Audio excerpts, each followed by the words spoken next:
인간은 단순히 물질적인 존재가 아니라 영적인 존재로서 우리 안에 살아계시는 하나님의 영, 성령의 임재와 사역이 없이는 참된 생명을 경험할 수 없습니다.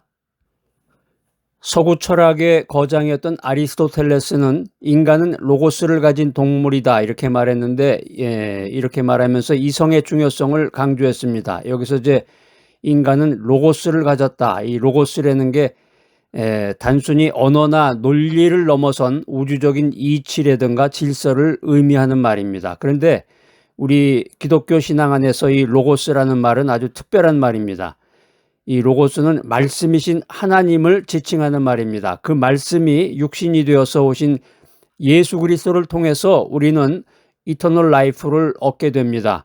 아리스토텔레스의 로고스가 인간 이성의 한계를 드러낸다면 기독교의 로고스는 하나님의 계시와 하나님의 주권적인 통치를 드러내는 것입니다. 여기서 우리는 스피리투스라는 말을 되새겨 봅니다. 이 스피리투스라는 것은 이제 라틴어로 영이라는 뜻인데, 스피리투스는 생명의 숨결이자 움직이는 힘을 의미하고, 이것은 우리 안에 역사하시는 성령의 역동성을 상징하는 것입니다.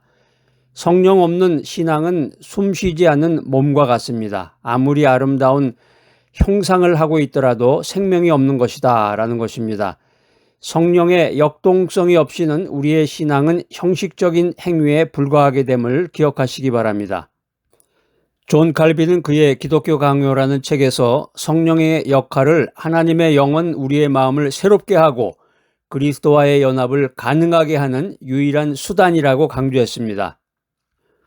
우리의 믿음은 단순한 지식이나 도덕적인 행위가 아닙니다. 그것은 살아계신 하나님과의 역동적인 관계이고, 이 관계는 오직 성령의 인도하심과 능력으로만 가능한 것입니다.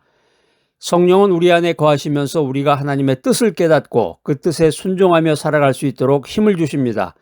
세상적인 생각은 인간의 힘에 의존하지만 영적인 생각은 하나님의 은혜와 능력에 전적으로 의존함을 믿으시기 바랍니다. 오늘 우리가 깊이 묵상할 말씀은 요한복음 6장 63절 말씀입니다. 살리는 것은 영이니 육은 무익하니라. 내가 너희에게 이른 말은 영이요 생명이라. 오늘 이 말씀은 예수님께서 생명의 떡이 되심을 선포하신 후에 제자들의 이해를 돕기 위해서 하신 말씀입니다. 이 말씀은 우리에게 육적인 이해를 넘어서는 영적인 깨달음의 중요성을 강조하고 있습니다.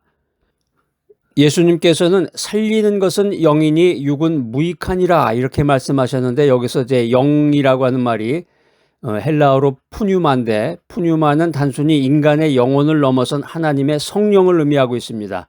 성령, 이 성령은 생명을 주시는 분이시고 죽은 것을 살리시는 능력을 가지고 계신 분이십니다. 육적인 것은 아무리 뛰어나고 완전해 보여도 영적인 생명을 줄 수가 없음을 기억해야 되겠습니다. 육적인 것은 한시적이고 결국에 가서는 죽음에 이르게 됩니다. 반면에 영은 영원하며 생명의 근원이 됩니다. 우리 주변에 보면은 몸이 아주 튼튼한 사람들 많죠. 스포츠맨이라든가 뭐 연예인도 그렇고, 이제 그 CF 같은 데 나와서 자신의 그 체력을 과시하고 자기는 나이가 들어서도 70이 넘어서도 이렇게 항상 운동을 하고 몸을 규칙적으로 움직이기 때문에 뭐 영원히 살 것 마냥 그러는데, 몸은 튼튼할지 몰라도 나중에 뉴스에 보면 그런 분들은 또 심장마비로 돌아가시더라고요. 내가 너희에게 이른 말은 영이요 생명이다 이렇게 예수님이 말씀하셨는데, 여기서 이제 말이라고 하는 것이 헬라어 로고스입니다. 이 로고스는 단순한 음성이나 문자를 넘어서서 예수 그리스도의 말씀 그 자체를 의미한다는 것입니다. 예수님의 말씀은 단순한 지식이 아니라 그 안에 성령의 생명력이 담겨져 있습니다. 그래서 우리가 성경책 읽어보면 이제 최근에 나오는 성경책은 거의 대부분이 예수님의 말씀은 이렇게 빨간 글씨로 쓰여져 있어요. 우리가 신약 성경 쭉 이렇게 성경책을 보면은 그 빨간 글씨로 되어 있는 게 예수님이 하신 말씀이야. 예수님의 말씀이 지식이 아니라 생명이 있구나. 성령의 생명력이 그 안에 담겨져 있구나. 이 사실을 우리가 기억하면서 성경책을 읽어야 되겠습니다. 이 말씀이 우리 안에 들어올 때 우리는 영적인 생명을 얻게 되는 겁니다. 씨앗이 땅에 떨어져서 땅에 심겨져서 싹을 틔우듯이 예수님의 말씀이 우리 마음에 심겨져서 성령의 역사로 말미암아 영적인 생명을 자라나게 하는 것입니다. 할렐루야. 로고스가 우리에게 생명을 불어넣고 우리를 변화시키고 하나님의 뜻을 깨닫게 합니다.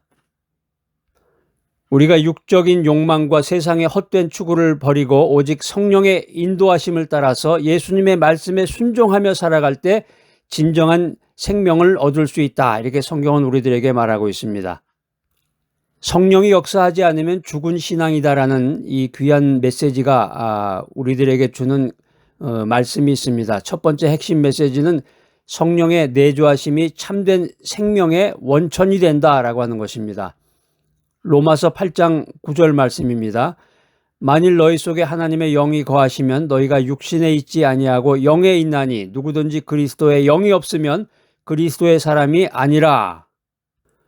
로마서 8장 9절 말씀은 성령께서 우리 안에 거하시는 것이 얼마나 중요한 것인가 이것을 우리들에게 명확하게 보여주고 있는데 여기에 이제 내주라는 말이 나옵니다. 내주라는 말이 이제 헬라어로 오이케오라는 말인데 오이케오라는 말은 단순히 머무는 것을 넘어서서 영구적인 거주를 의미하는 말입니다. 성령님이 우리 안에 계실 때 우리는 비로소 그리스도에게 속한 자가 되고 영적인 생명을 누리게 됩니다. 두 번째 핵심 메시지는 성령은 우리를 진리로 인도하고 깨닫게 하신다. 그래서 우리가 이 두 번째 핵심 메시지는 우리가 전도할 때 보면 아주 우리가 체험을 할 수가 있어요. 경험을.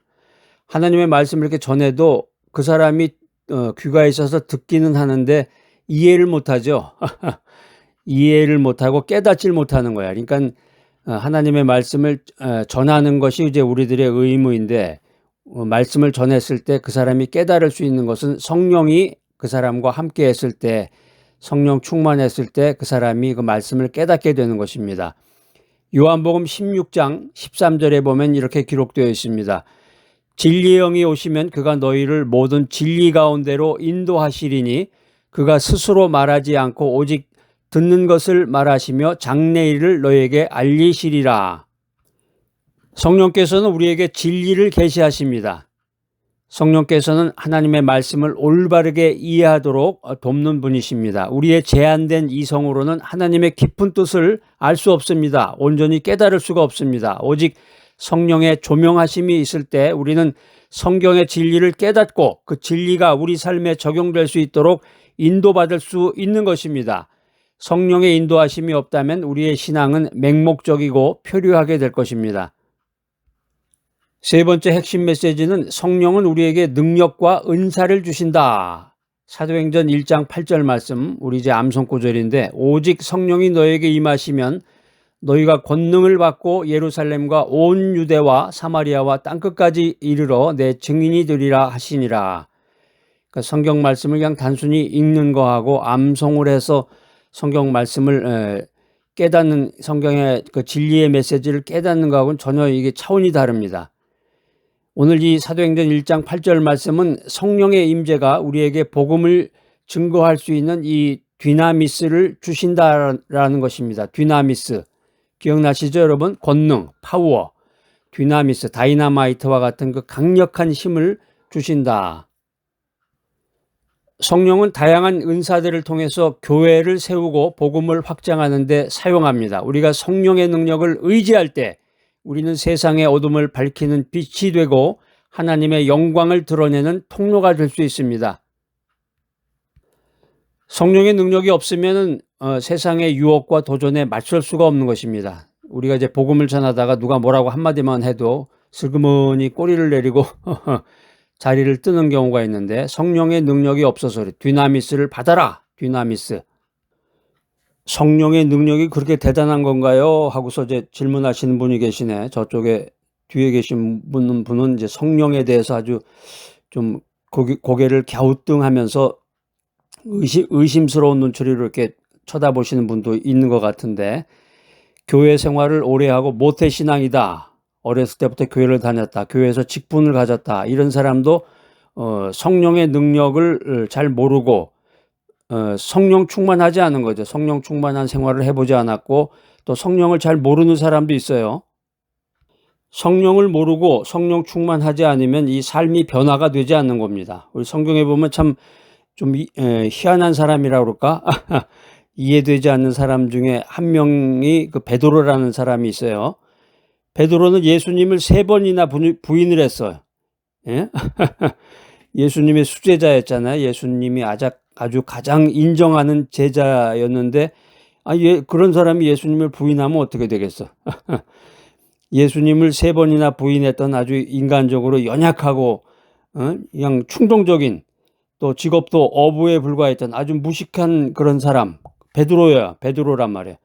이 사람이 그런데 오순절 성령 강림 이후에 성령이 충만해가지고 완전히 다른 사람으로 변했다. 그렇게 성경은 말하고 있습니다. 성령이 베드로에게 임하자 이 베드로가 두려움이 없이 그냥 담대하게 복음을 선포하기 시작하는 거야. 그래가지고 이 사도행전 2장에 그 내용들이 이제 자세하게 나와 있는데, 베드로가 성령 충만해서 설교를 했더니 3,000명이나 되는 사람들이 회개하고 주님께로 돌아오는 역사가 일어났다. 이렇게 성경이 기록하고 있습니다. 사도행전 2장 14절 말씀 한번 읽어볼까요? 베드로가 서서 11사도와 함께 소리를 높여 이르되 유대인들과 예루살렘에 사는 모든 사람들아, 이 일을 너에게 알게 할 것이니 내 말에 귀를 기울여라. 그러니까 그때 당시에, 지금도 마찬가지지만 3,000명이라 그러면은 엄청난 숫자죠. 3,000명이면 어마어마한 숫자인데 고대 시대에 3,000명이라 그러면 이건 완전한 기적이 일어난 것입니다.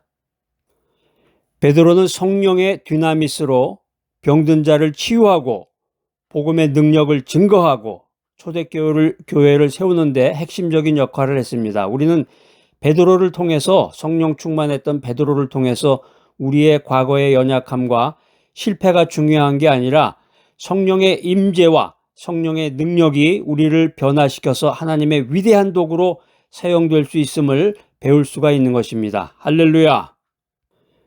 구약 성경에서 성령을 의미하는 히브리어 단어는 루아흐입니다. 루아흐. 이게 이제 바람, 숨, 영, 이렇게 다양한 뜻을 가지고 있는데, 우리가 이제 사무엘상 10장 6절 말씀 한번 찾아보겠습니다. 네게는 여호와의 영이 크게 임하리니 너도 그들과 함께 예언을 하고 변하여 새 사람이 되리라. 이 사울에게 임한 성령의 역사를 성경이 보여주고 있습니다. 구약적 관점에서 이 루아흐는 하나님의 주권적인 능력과 생명을 불어넣는 통치력을 상징하고, 이 루아흐의 역사가 없으면 모든 것은 무의미하고 죽은 것과 같다. 이렇게 성경은 말하고 있습니다. 구약 성경에서 이제 루아흐가 신약 성경으로 넘어와서는 이제 푸뉴마가 됩니다. 이 푸뉴마는 구약의 그 루아흐하고 이제 유사한 의미를 가지는데, 신약으로 와서는 그리스도와의 연합이라는 그런 맥락에서 더욱 심도 깊게 신약 성경은 설명하고 있습니다.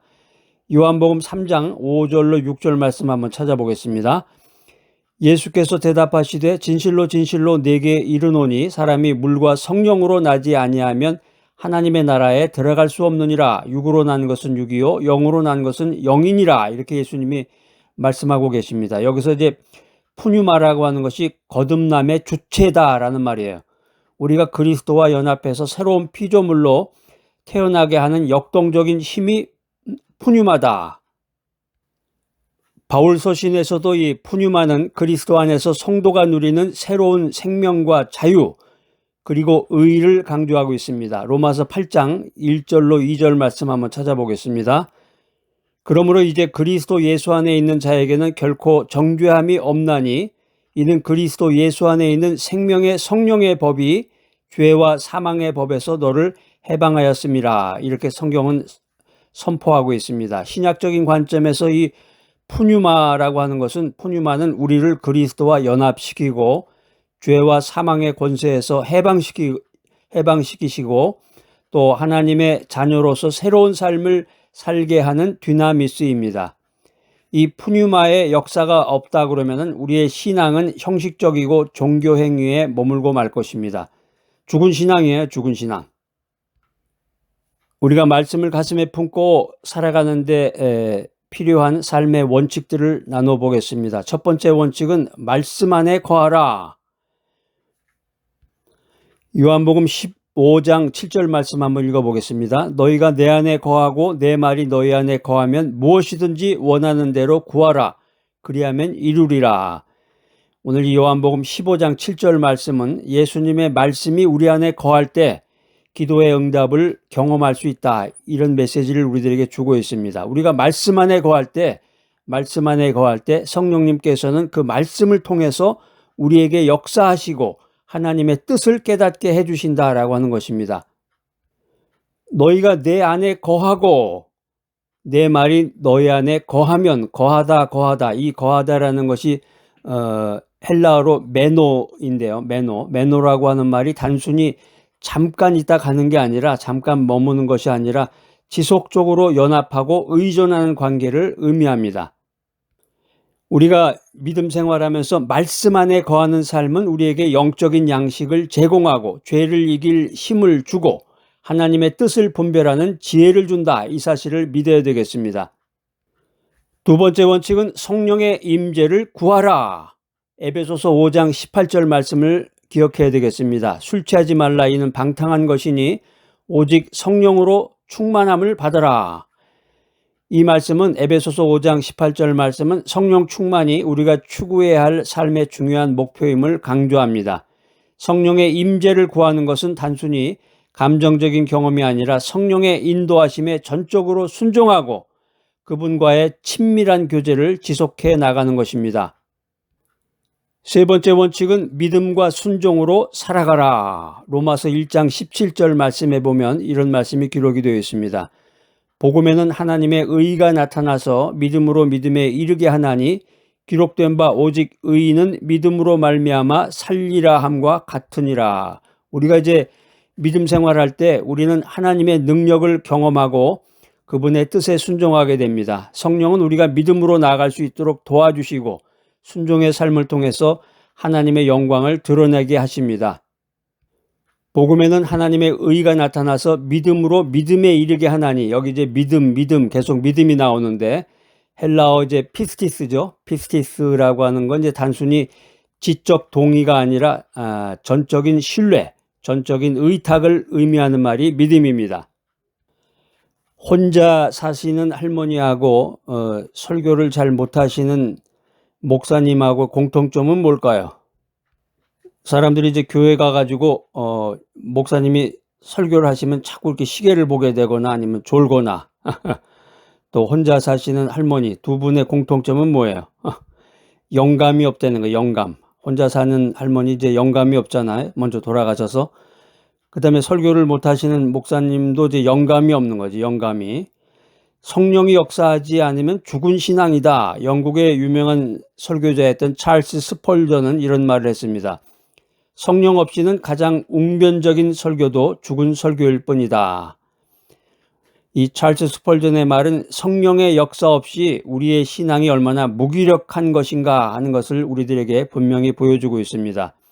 성령은 우리의 신앙에 생명을 불어넣으시고 우리를 진리로 인도하시고 능력으로 옷을 입히시는 분이시다. 이 사실을 믿으시기 바랍니다. 오늘 이 귀한 바이블 메시지 들으신 여러분들, 성령 충만을 통해서 하나님의 놀라운 축복을 경험하고 세상에 복음의 빛을 드러내는 귀하고 복된 여러분 모두가 되시기를 축복합니다. 사랑과 은혜가 풍성하신 하나님 아버지, 오늘 성령이 역사하지 않으면 죽은 신앙이라는 메시지를 통해서 우리 자신을 돌아보게 하시니 감사합니다.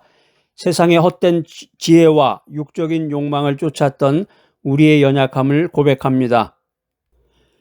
오직 성령의 능력으로 우리의 신앙이 살아 움직이게 하여 주시옵소서. 우리 안에 거하시며 역사하시는 성령의 음성에 귀를 기울이게 하시고 말씀 안에 거하며 성령의 임재를 간절히 구하며 믿음과 순종으로 살아가는 인생을 살게 하여 주시옵소서. 우리의 삶을 통해 하나님의 영광이 드러나게 하시고 이 땅에 하나님의 나라가 확장되는 귀한 통로로 사용하여 주시옵소서. 예수 그리스도의 이름으로 기도드립니다. 아멘.